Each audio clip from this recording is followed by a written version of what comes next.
Hello, namaste, namaskar. Today I'm here to tell you a story from the Indian reading series, and it has been illustrated by Joseph Clansey, and the story is told by Jerome Forster. The name of the story is True Story of a Ghost. So let's start with the story. A ghost is a spirit of someone who has died and is earthbound. This story is about a ghost that chased 4 teenage boys. It happened long ago, even before the white man came. The Plains Indians buried their dead by placing the body on a scaffold. It was customary to bury the person with their most valuable possessions. A man had died and he was buried in the traditional way of the Plains Indians. At the same time the burial was taking place, there was a celebration going on about 8 miles away. At a celebration, there were 4 teenage boys. The oldest boy was about 16 and his 3 friends were younger. Although they were all having a good time at the celebration, the oldest boy wanted to leave and ride out to the burial grounds. The boy was curious about the dead man and what kind of belongings he was buried with. He really didn't want to go alone, but he knew his friends would never agree to go there with him. It was a scary place and a long ride to get home before dark. He decided to make up a story about going hunting. He knew his friends would leave the celebration for that. They all liked to hunt, and he knew that they would be anxious to go along. The boys left the celebration and rode their horses toward the burial grounds. The oldest boy did not tell them where they were going. He just told them they would hunt something good in a secret place. So the boys rode along and did not ask any questions. They took their time and only made their horses walk. Soon they arrived at the burial grounds.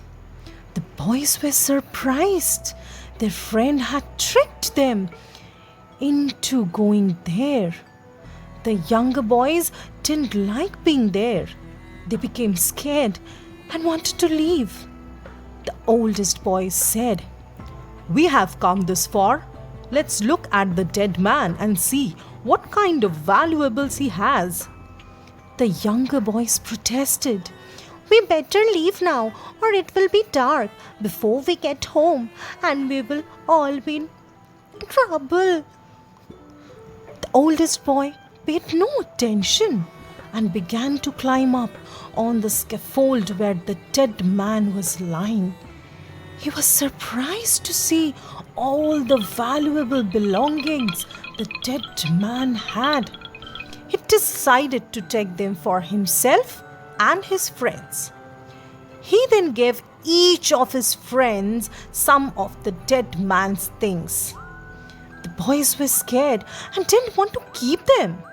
The oldest boy said, "The man is dead and has no use for them. Go ahead and keep them." The older boy was about to climb down when he saw the dead man's Sundance whistle around his neck. He decided to keep it for himself and put it around his own neck. The younger boys were scared and anxious to leave. They were already on their horses and called to the older boy to hurry up. The older boy climbed down, got on his horse, and they all started back to the celebration. They had only rode a short distance when one of the boys felt very nervous and uneasy. He felt like someone was watching them. He nervously looked back towards the burial ground and was terrified at what he saw. The dead man was climbing down off the scaffold. He shouted to others, "Look, look!" When the other boys looked back, they too saw the dead man climbing down from the scaffold. They were all shaking and scared and wanted to get away as fast as they could. The dead man was heading straight for them. The boys made their horses go faster, but it didn't help. No matter how fast they went, the dead man was getting closer. They couldn't get away. They ran their horses hard, but it was no use. The dead man was gaining. One of the boys yelled, "He wants his things. Give him back." The boys began throwing his belongings onto the ground. When the dead man arrived at the spot where the boys had thrown his things, he just stopped and looked at them. He stared after them again, even faster. He was getting closer and closer. The older boy realized he still had his Sundance whistle around his neck. He threw it down so hard it broke into many pieces. When the dead man got to the spot where the oldest boy threw his whistle, he stopped and picked up all the pieces. He stood there for a moment staring at all the pieces. He turned around and slowly walked back towards the burial ground. The boys were exhausted, and so were the horses. Their hearts were still pounding, but they felt safe and could continue back to the celebration at a slower pace. It had been a long and frightening day for all the boys. Since it was getting late, they decided to go straight home. When the boys arrived at home, they went their separate ways to their own tippies and went to bed. During the night, the oldest boy woke up. He heard a strange sound. It sounded like people crying and praying. He was so tired he fell back to sleep. He didn't wake up again until morning. When he saw his parents, he knew something was wrong. His parents told him, "One of your friends died during the night." He wondered if it had something to do with taking the things from the dead man that didn't belong to them. The following night he heard the sounds again. People were crying and praying. In the morning his parents told him, "Another one of your friends has died during the night." The boy was very scared now that two of his friends were dead. On the third night it happened again.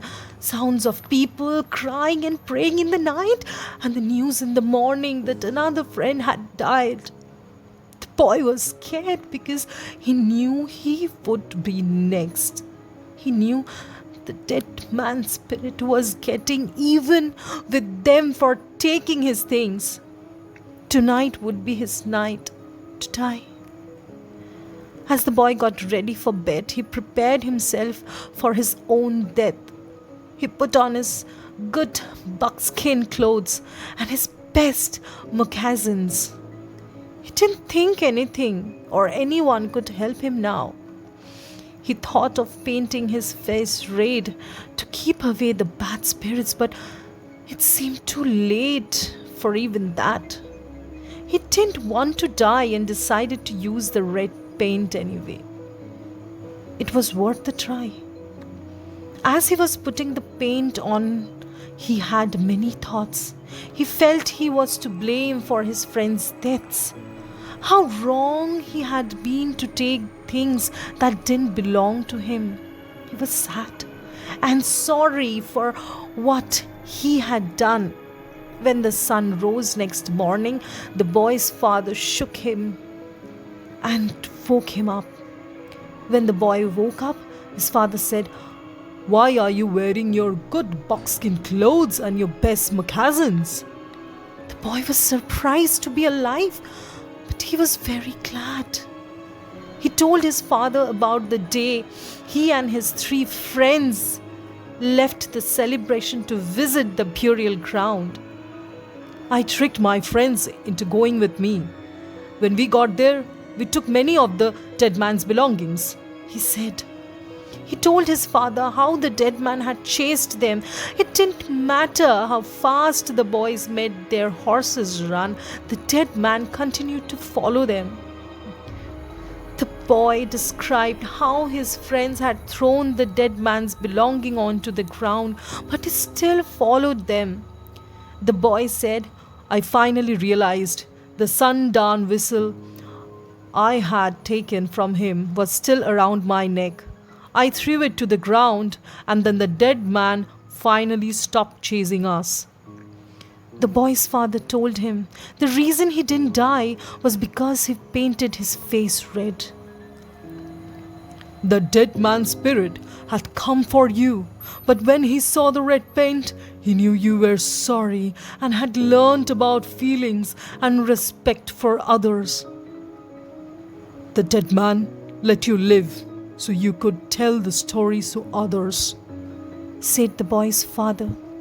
The young man learned a valuable lesson.